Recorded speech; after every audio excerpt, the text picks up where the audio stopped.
Sejam todos muito bem-vindos, esse é o canal da Igreja Presbiteriana do Bairro Alto, eu sou o Vinícius, eu estou com o André e você viu a chamada ali, eu quero te convidar para ficar aqui e assistir esse nosso bate-papo de hoje, porque a gente está falando de temas assim super relevantes, né, André? O dilema das redes. Dilema das redes, é isso aí. O primeiro encontro a gente falou sobre o diálogo. Como o dilema das redes afeta o diálogo. Afeta o diálogo. Depois a gente conversou sobre verdade. A verdade. Se você não assistiu, perdeu, volta, assista os primeiros vídeos, que eu tenho certeza que você vai ser muito impactado aí com grandes verdades sobre o dilema das redes, dessa época que a gente está vivendo. E hoje, André, qual que é a conversa de hoje? Hoje, mais um dilema que as redes nos colocam, Vinícius, é o dilema do consumo. Por que o dilema do consumo? Gente, Vinícius, a gente está num mundo capitalista. Então, raríssimas relações no nosso mundo, elas não são baseadas em transações econômicas. Esse é um ponto. Então, assim, se a gente toma isso e toma consciência disso, a gente tem que considerar que as mídias sociais, as redes sociais, os recursos de comunicação que são ofertados para a gente, eles têm interesses econômicos que não estão declarados ali, que não são sinalizados, explicados. E assim, eu acho que esse é um trabalho excelente de um comerciante. Por que é um trabalho excelente? Porque um bom comerciante, na hora que ele está negociando e fazendo o seu negócio e apresentando o seu produto, ele procura mostrar que o cliente tem uma grande vantagem em desfrutar daquilo. Ele está, e ele não conta isso, ele está muito interessado no dinheiro do cliente. Só que se o cliente suspeitar que há muito interesse do comerciante no dinheiro dele, ele fica suspeito. Ele já se fecha, ele trava a negociação. Nesse sentido, eu diria que as mídias sociais, os softwares, as redes, elas têm um recurso de comércio fantástico. Porque se tem um negócio que passa batido para todo mundo, a sugestão contínua de consumo ali, que não está declarada, mas acontece. E como que é essa relação aí, André? Essa relação financeira? Você falou que o cara, se ele se sentir ameaçado, ele trava, o outro quer a grana. Como que essa relação financeira ela ocorre, André? Então, tem até, a gente, para quem não sabe, essa conversa que a gente está aqui propondo de dilema das redes, não tem nada de original. A gente está fazendo uma conversa baseada num documentário que vale a pena você pesquisar, assistir, ele está disponível na Netflix. E aí tem uma frase, Vinícius, do documentário que ajuda a gente a entender o dilema das redes. O dilema das redes. Olha que frase interessante, vou colocar aqui para vocês verem. Se você não paga pelo produto, você é o produto. Eita. Isso é muito interessante, né? E é evidente que a gente não se dá conta disso. Mas olha como que é o mecanismo e a proposta e a maneira como as redes elas atuam. Elas querem e elas fazem de um jeito muito bacana um trabalho excelente de nos manter conectados. Vídeo atrás de vídeo, áreas de interesse vão sendo sugestionadas, seja no Facebook, no feed, vai aparecendo coisas que você gosta de ver, que você quer ver, que concordam com você, e vira e mexe no meio daquilo tudo, onde você está ali fisgado e debruçado. O que acontece? Aquelas partes que a gente acha bem chata. As propagandas vêm. Por quê? Porque é ilusório da nossa parte imaginar assim, que o YouTube está dando de presente pra gente a chance de assistir um monte de vídeos. Os caras, poxa, eu não paguei, eu pago pela internet. Mas pelo YouTube, para assistir esse canal aqui, você não está pagando. E ele está deixando você assistir. Como assim ele está deixando você assistir? Como assim tudo que você assiste, tudo que você visualiza, WhatsApp? Como que você pode desfrutar de tudo isso sem pagar nada? Esse é um ponto, um destaque muito legal. E essa consideração, se você não paga pelo produto, você se torna o produto. Porque na grande questão, o que eles fazem? Eles estão comercializando esses usuários que estão ali atentos. Aquele negócio. Eu acho que uma ilustração bacana e uma analogia muito curiosa é muito semelhante ao shopping. o dono de um shopping, ou a empresa que organiza o shopping, o que ela faz? Ela faz um grande empreendimento, bonito, belo, confortável, com ar-condicionado, com estrutura, com música, com uma série de recursos e serviços. Daí o que ele faz? Ele loca as lojas para empreendedores entrarem ali, colocar a sua marca, a sua empresa, e aí, tendo um estacionamento e uma série de confortos, os clientes entram. E aí o trabalho do comerciante fazer o trabalho, e o que o shopping, a organização está vendendo para ele? Está vendendo esse ambiente de acesso onde vai ter clientes entrando. É a mesma lógica. Então as mídias sociais comercializam esse grupo de usuários, considerando que eles têm determinado perfil, determinado interesse, e aí pronto, os comerciantes, os anunciantes colocam propaganda ali. Então assim, isso é ruim? Não, isso é do nosso mundo. Esse é o nosso mundo. O nosso mundo é um mundo de comércio e tem muitas vantagens nesse comércio, mas assim, nem sempre a gente tem o clique de ter consciência que é esse o processo, que é isso que está acontecendo, que é isso que está sendo sugestionado. Legal, André. E essa exposição, acho que eu vou chamar de exposição, Sim. A gente está exposto na nossa sociedade o tempo todo. Sim. A essa mentalidade consumista, né, André? Sim. Isso tem consequências boas, como você citou, algumas ótimas, Sim. mas tem dramas também que ocorrem. Tem como citar dois dramas? Aí a grande questão é o problema de uma sociedade consumista. Porque assim, essa postura do consumismo, que nem sempre a gente pensa, mas nós estamos numa sociedade que, porque o que movimenta o dinheiro nela é a relação de consumo, tudo se transforma em consumo.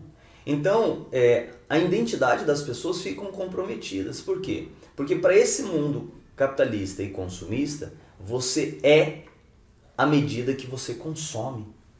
E assim, a exposição contínua às redes sociais e às mídias sociais, num contexto de excessiva propaganda, estimulando a gente a adquirir, a comprar.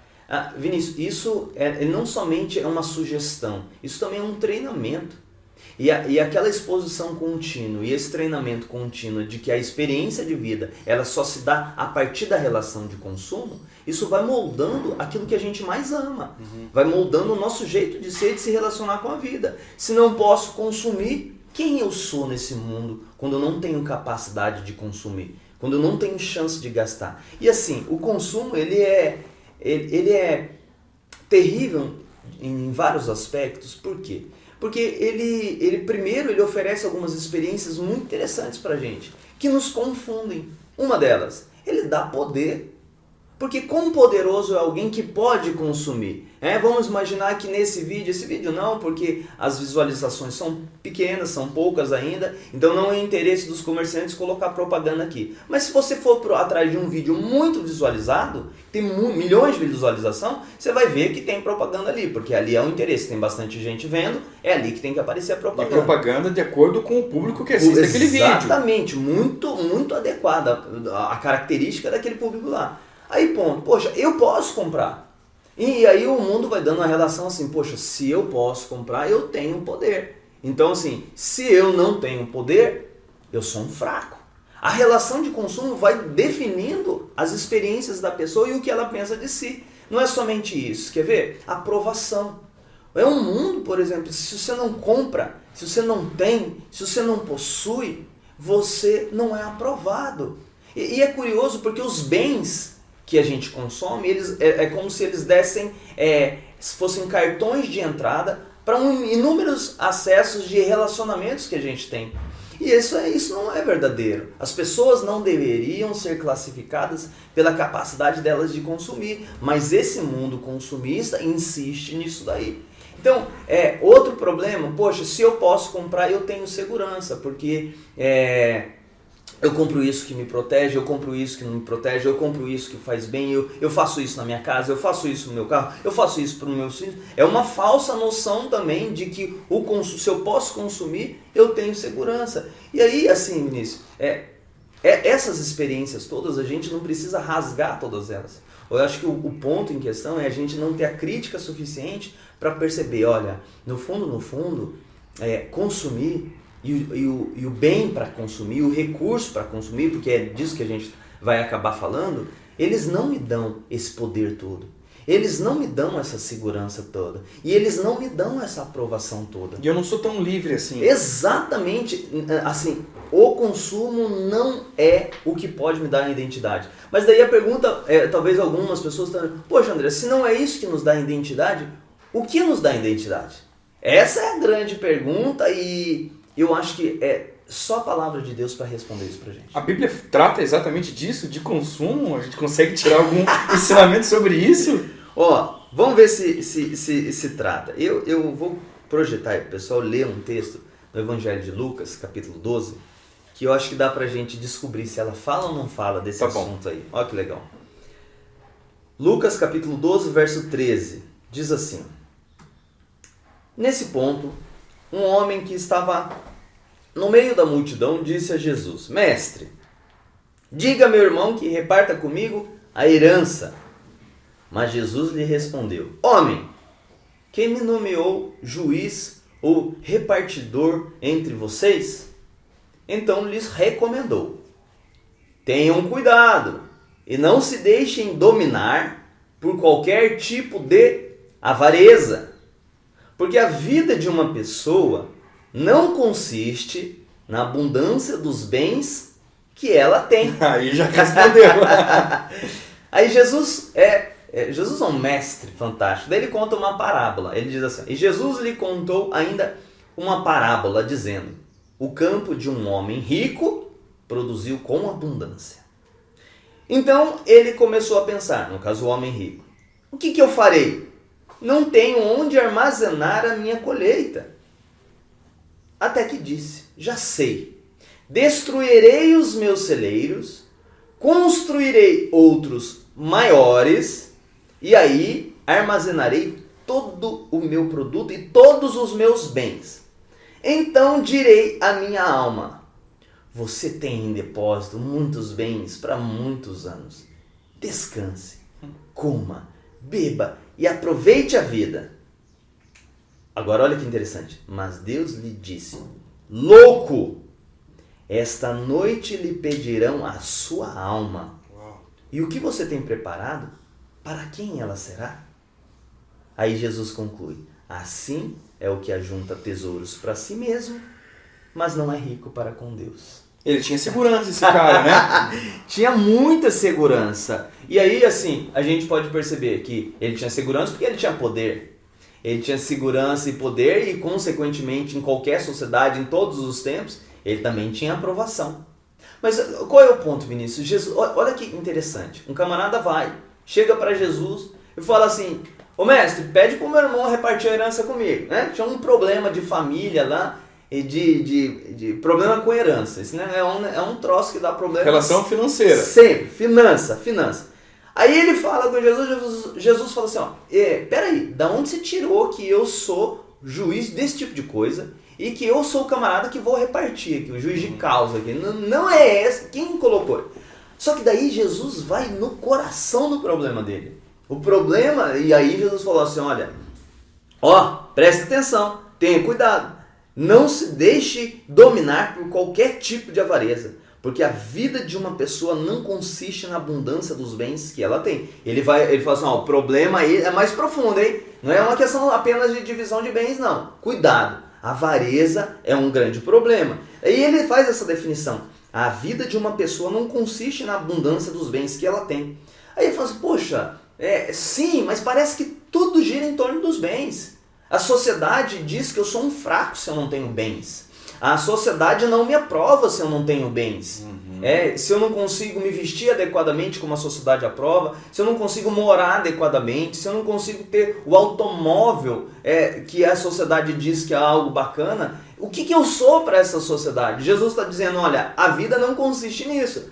Aí você fala assim: mas tudo indica que consiste. Aí Jesus, como é um mestre fantástico, ele conta uma historinha. Vai lá, então vou contar para vocês. Um homem ricaço, muita grana, produziu tanto que os celeiros dele não cabia mais. Ele teve uma ideia extraordinária para um grande investidor, empresário. Já sei, vou ampliar minha capacidade de armazenamento. E deixou isso fora dos limites comuns. Minha conta bancária está gorda. Encheu tudo. E falou assim: poxa, olha, avaliei aqui agora, pronto. Pronto, está resolvido. A minha vida está resolvido. E aí Jesus fala assim, epa, peraí. Deus chama, na parábola, o Jesus está falando assim, Deus chama o camarada, você é um louco. Para a sociedade, esse camarada é o sábio, é o fera, sabe de tudo. Deus não, diz que ele é o louco. Por quê? Porque a vida de uma pessoa não se limita a essas experiências aqui. Essas experiências existenciais e históricas, Vinícius, elas são passageiras. Elas são como um sopro. E o ponto é o seguinte, o argumento de Jesus nessa situação, falou assim, rapaz, você não sabe que você não vai viver para sempre? Você não sabe que em um momento ou outro você vai ter que ver Deus? Você vai ter que encarar Ele face a face? A pergunta é o seguinte, cara, o que realmente te dá segurança, os bens não podem te resolver nessa situação de se encontrar com Deus. O poder que você tem com os bens não pode fazer isso daí. A aprovação que os bens te dão perante a sociedade não te aprova perante Deus. Com Deus, a história é totalmente outra. E aí, Vinícius, quando a gente pensa assim, peraí, então a gente precisa redefinir nossas relações de consumo. A gente precisa colocar ela no lugar devido delas. E saber que, peraí, essa é a grande questão. Com Deus, que é a nossa grande questão, e essa é uma provocação nossa aqui, com Deus, o consumo não nos resolve. E aí é fantástico, porque com Deus, no momento que as nossas angústias de poder, segurança e aprovação são resolvidas, a nossa relação também com o mundo está resolvida. Porque o que, de repente, algumas das pessoas que nos ouvem não sabem é o seguinte, quando a sua relação com Deus está resolvida no quesito aprovação, poder e segurança, curiosamente, as relações de consumo têm muito menos poder sobre você. Entendi. Você não se torna mais refém dela. Mas enquanto a sua relação com Deus não está resolvida, Então Jesus não está dizendo que eu não posso engordar minha conta, ter segurança e buscar recurso. Não está. Não está dizendo isso. Não Ele tá está dizendo que não é aí que vai me dar segurança. Ele está dizendo, eu acho que o que é crucial aqui, a vida não consiste na abundância dos bens que uma pessoa tem. O valor dela, a identidade dela, a importância dela não é marcada por isso. Não pode ter assim, não, essa aqui é a minha vida. Caso eu perca tudo isso, a minha vida vai acabar? Não. Aí que tá. E aí, Vinícius, essa é uma conversa boa, porque assim, aqui não é nenhum convite de Jesus para as pessoas abrirem mão dos seus bens. Não é esse o ponto. Porque é curioso, mas muitas pessoas que sustentaram a jornada terrena de Jesus, os 3 anos do ministério, a Bíblia conta que tinha mulheres com muitas posses que faziam isso. Quando o corpo de Jesus foi colocado, depois foi retirado da cruz, um homem com muito poder político e com recurso financeiro chamado José de Arimateia foi o camarada utilizado por Deus para pedir o corpo de Jesus para Pilatos e colocar ele dentro da tumba. Então assim, a Bíblia não tem problema com isso, mas a Bíblia diz assim, que a gente tem muito problema com dinheiro. Porque o dinheiro e os bens e o consumo, eles começam a querer dar identidade pra gente. E a gente está numa sociedade que ela é marcada por isso. A grande questão é sofrer a revolução e, colocar os bens e o dinheiro no lugar adequado. E não deixar que eles nos definam, mas nós definimos quem eles são. Só que isso é algo tremendamente desafiador. Desafiador. E a internet intensifica, né? O Demais. consumo é muito fácil. Você entra no site, começa a botar no carrinho e de repente... Demais. Acho que a semana passada a gente conversou aquele negócio, Vinícius. Nós costumamos aceitar a realidade do mundo que nos é apresentada. As mídias, elas o tempo todo apresentam assim, o que é a nossa experiência de viver. Alguns diriam, viver é comprar. Se você não... Eu compro, logo vivo. Se não compro, não estou vivendo. Para muita gente é exatamente essa experiência. Esse é o termômetro. Exato. Não, eu estou vivendo. Estou vivendo se eu estou comprando. Meu Deus do céu, porque é tão terrível não poder comprar? Porque me sinto quase que sem vida. Preciso dar um pulinho numa loja, fazer um pedido, chegar alguma coisa. Senão, não estou vivo. E é isso que eles estão nos convencendo. Epa, para aí. Não é isso. E tem um outro lance do consumo, André, que eu já me vi nesse dilema. Não só tudo isso que você falou, mas a mídia, ela cria uma necessidade que você nem sabia que você tinha. De repente você olha assim, cara, eu preciso disso, né? É poderoso demais. Demais. Tem que ter sabedoria. Demais. Sabe, Vinícius, eu acho que essa história aqui é uma história importante. Essa pergunta na parábola, louco, essa noite vão te pedir a sua alma. O que você vai fazer? Eu acho que essa é uma pergunta para você. Se essa noite, esse dia que você está vendo esse vídeo, te pedirem a sua alma, o que você vai fazer? Uau. De repente a pessoa, não sei. Então eu digo para você, se fosse feita essa pergunta para mim, Vinícius, o que eu faço? Eu faço aquilo que eu já fiz há um bom tempo. Eu confio naquele. Porque assim, o que você vai apresentar para Deus, André? O que diante de Deus tem algum poder? O que diante de Deus tem alguma segurança? O que diante de Deus tem alguma aprovação? Eu vou te dizer, o que Jesus Cristo veio fazer ao mundo foi nos tornar aprovados diante de Deus. Ele assumiu o nosso lugar, assumiu a nossa culpa, assumiu as nossas fraquezas, entrou no nosso lugar e abriu um caminho glorioso perante Deus. Todos aqueles que confiam em Cristo desfrutam de uma grande aprovação perante Deus, de um poder que é liberado para que a gente vença a própria maldade do coração, de uma aprovação fantástica, porque é uma coisa mais deliciosa do mundo você descobrir que Deus te perdoa por causa do que Jesus fez, mas Ele também agora, por causa do que Jesus fez, Ele te aprova. Então essa relação, aprovação, segurança e poder, todas elas são entregues em Jesus. Eu estou seguro. Por que você está seguro que você pode dormir e falar assim, poxa, se hoje, André, acontecesse alguma coisa com você e você precisasse ver Deus, qual é a paz? A paz é eu falar assim, olha, eu estou purificado pelo sacrifício de Cristo, eu estou seguro nele, eu sou amado por ele, eu sou aprovado por ele. Essa é toda a mensagem de Jesus. Basta você crer nele, basta você reconhecer ele, se render aos pés dele. Ele te dá como que algo glorioso, uma experiência extraordinária, mas esse é o ponto. Bens não vão fazer isso pra gente, só tem uma pessoa. Isso aqui é milagroso. Se chama Jesus e ele faz isso por mim, faz isso por você e faz isso para qualquer que creia nele, que clame pelo nome dele. E usando um trocadilho de palavras, e ele bradou isso, né? Está consumado. Está consumado. Ali ele consumiu toda a maldade no nosso lugar, né, André? Exatamente. É bem isso daí. Eu queria pedir para você fazer uma oração por quem está assistindo a gente e está nesse espírito aí, está tomando consciência, ou já tomou consciência do quanto mal está fazendo para a família, para a pessoa, o lance do consumo, André. Eu diria assim, sabe, você que está assim, poxa, eu tenho problema com isso daí, eu queria que você percebesse que essa aprovação toda que o consumo promete para você, mas ele não tem fim, essa segurança, essa aprovação, esse poder, é mentiroso, é falacioso, ele é um engano, ele não tem limite.